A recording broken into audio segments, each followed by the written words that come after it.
کہ وہ Indo Pacific میں چین کی فوجی جارحیت کا مقابلہ کرنے کے لیے تیار ہیں۔ رہنماؤں سے اس اعلان کی توقع ہے کہ ان کے کوسٹ گارڈز سن 2024 میں ہند بحر الکاہل میں مشترکہ گشت کریں گے۔ امریکی کوسٹ گارڈز فلپائنی اور جاپانی کوسٹ گارڈز کے ارکان کو تربیت کے لیے گشت کے دوران امریکی کوسٹ گارڈز کے جہاز پر بھی خیر مقدم کریں گے۔ بائیڈن انتظامیہ کے سینئر اہلکاروں نے اپنا نام ظاہر نہ کرنے کی درخواست پر یہ تفصیل بتائی ہے۔ دوسری جانب سینکڑوں فلپینی کارکنوں نے جمعرات کو مینیلا کی سڑکوں پر مارچ کیا۔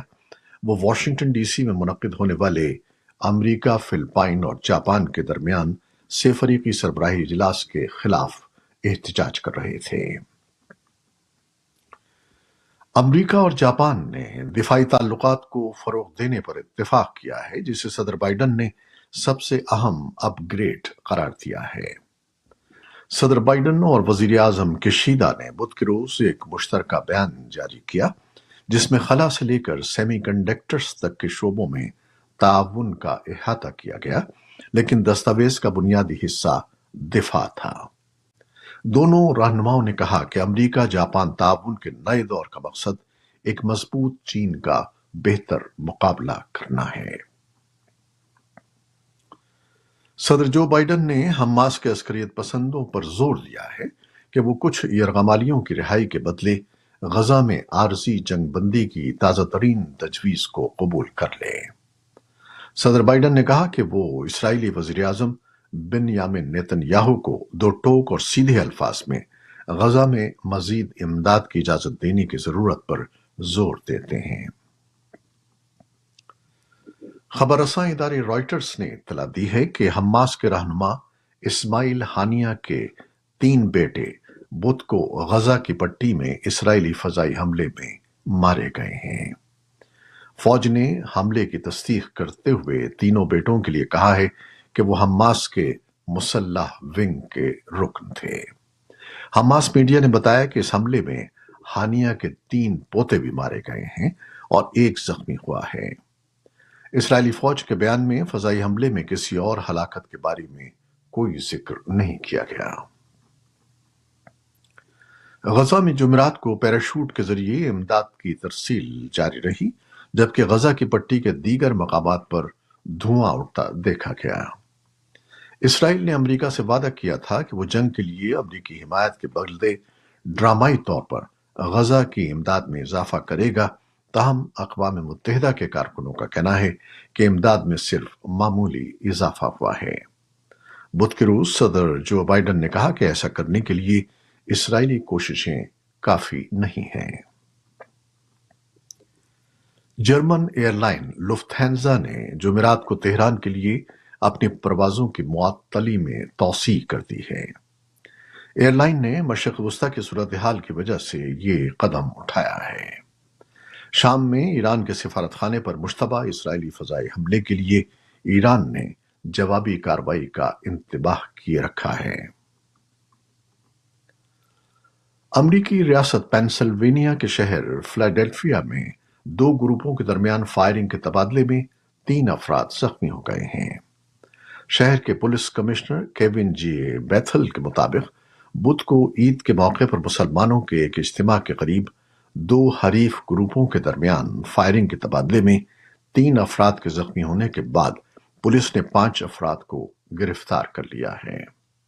کمشنر نے کہا کہ تحقیقات میں عید الفطر کے دوران ہونے والے تنازع کے محرکات کا جائزہ لیا جائے گا۔ مقامی امام قیصر عبداللہ نے کہا کہ میئر چیرل پارکر نے اس واقعے پر بات کرنے کے لیے دوسرے اماموں سے رابطہ کیا ہے۔ یوکرین کے صدر ولودیمیر زیلنسکی نے جمعرات کو اعلان کیا کہ وہ اپنے جنگ زدہ ملک کی حمایت حاصل کرنے کی غرض سے وسطی اور مشرقی یورپی رہنماؤں سے بات چیت کے لیے لتھوانیا پہنچے ہیں۔ زیلنسکی نے سوشل میڈیا پر کہا کہ یہ بہت اہم ہے کہ ہم اپنے فضائی دفاع کو مضبوط بنانے اور یوکرین کے دفاعی افواج کی فوری ضروریات کو پورا کرنے کے لیے بین الاقوامی حمایت کو مستحکم کریں۔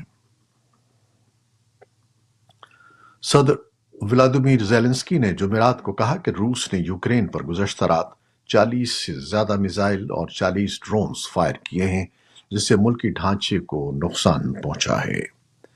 زیلنسکی نے سوشل میڈیا ایکس پر کہا کہ کچھ میزائل اور ایرانی ساختہ شاہد ڈرونز کو کامیابی سے مار گرایا گیا ہے۔ اٹلی کے کوسٹ گارڈز نے جمعرات کو بتایا کہ طوفانی موسم میں بحیرہ روم کو عبور کرنے کی کوشش کے دوران کشتی الٹنے سے ایک بچے سمیت 9 افراد ہلاک ہو گئے ہیں اور مزید 15 کے لاپتہ ہونے کا خدشہ ہے۔ اطالوی کوسٹ گارڈز نے کہا کہ اسے مالٹی سرچ اینڈ ریسکیو اتھارٹی سے تعاون کی درخواست موصول ہوئی ہے، جبکہ بدھ کے روز جزیرے لیمپیدوسا سے تقریباً 50 کلومیٹر جنوب مشرق میں ایک کشتی الٹ گئی۔ کوسٹ گارڈز نے کہا کہ اس نے اپنی کشتی بھیج کر 22 زندہ بچانے والوں کو بچا لیا۔ جنوبی کوریا کی بائیں بازو والی اپوزیشن نے بدھ کے قانون ساز انتخابات میں فیصلہ کن فتح حاصل کر لی ہے اور ووٹروں نے قدامت پسند صدر یون سوک یول کی پارٹی کو مسترد کر دیا ہے۔ قومی الیکشن کمیشن کے جمعرات کو جاری کردہ حتمی اعداد و شمار کے مطابق حزب اختلاف کی مرکزی جماعت ڈیموکریٹک پارٹی اور چھوٹی اتحادی جماعتوں نے 300 نشستوں والی قومی اسمبلی میں 189 نشستیں جیتی ہیں۔ حزب اختلاف کا بلاک 2/3 کی اہم اکثریت سے محروم رہا۔ اگر وہ 200 نشستیں حاصل کر لیتی تو وہ یون کے قانون سازی کے ویٹو کو ختم کر سکتی تھی، آئینی تبدیلیاں تجویز کر سکتی تھی اور صدر کا مواخذہ بھی کر سکتی تھی۔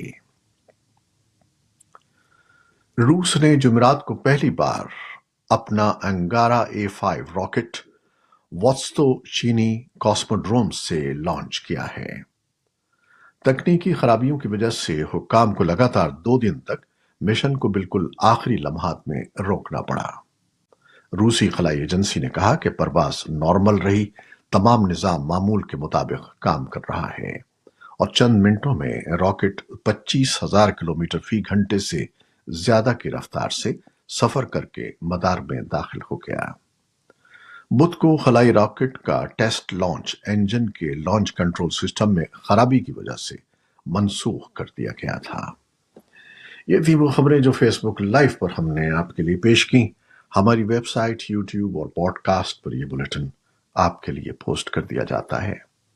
آپ ہمارے بلیٹن کو شیئر کرتے ہیں اور اپنے کمنٹس میں اپنی محبتوں کا اظہار کرتے ہیں، جس کے لیے ہم آپ کے بے حد ممنون ہیں۔ اپنی ان کاوشوں کو جاری رکھیے گا۔ نیوز پروڈیوسر عائزہ عرفان اور نیوز ایڈیٹر بہجت جیلانی کے ساتھ خالد حمید کو اب اجازت دیجیے گا۔ اللہ حافظ۔